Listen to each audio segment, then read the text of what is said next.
Bonjour, donc je vous présente le montage final du water cooling Fox Spirit, ici, dans le boîtier Rev 220 de chez Sharkoon.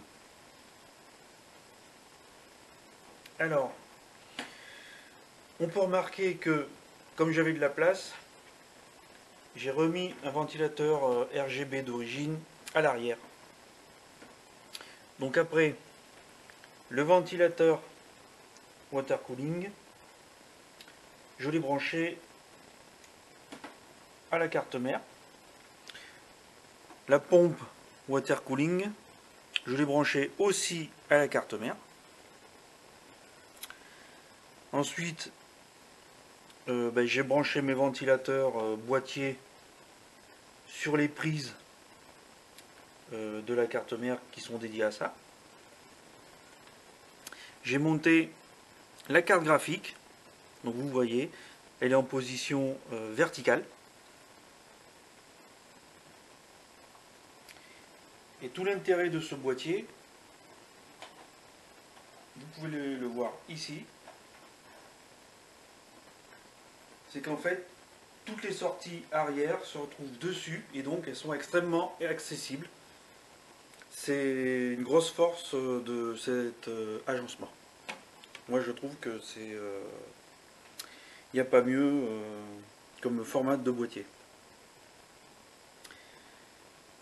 Donc en fait, après, au niveau du RGB, alors j'ai branché le RGB de la pompe sur son hub propriétaire qui était livré avec le Fox Spirit. Après, je n'ai pas pu le brancher sur la carte mère, donc j'ai utilisé la télécommande manuelle qui est livrée dans la boîte.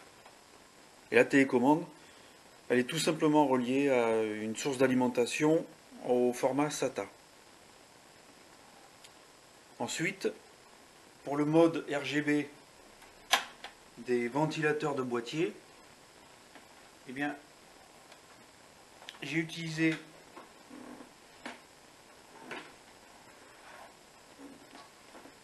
le hub du boîtier. Et pour le piloter en mode manuel, j'ai utilisé la prise Reset Switch qui va venir me faire défiler les modes d'éclairage différents. Donc vous voyez, au niveau du câble management, on peut accrocher les câbles où on veut. On a des emplacements pour SSD et disque dur 3 pouces et demi. Donc maintenant, on va allumer la bête et puis on va regarder comment c'est joli. C'est parti.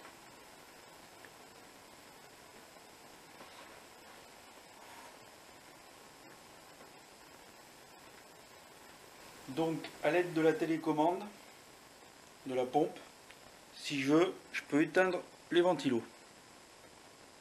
Voilà, c'est éteint. Je rallume. Voilà. Je peux changer la vitesse d'éclairage.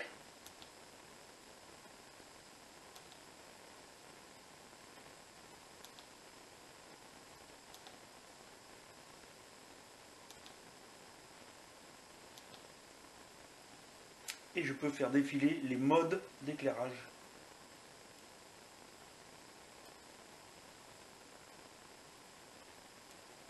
Il y a vraiment beaucoup de modes différents.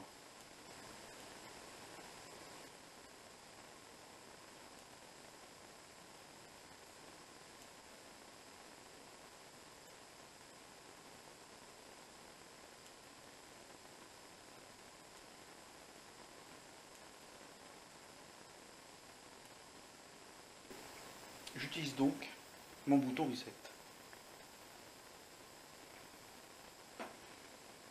Et vous voyez que la face avant est asservie aux couleurs des ventilateurs.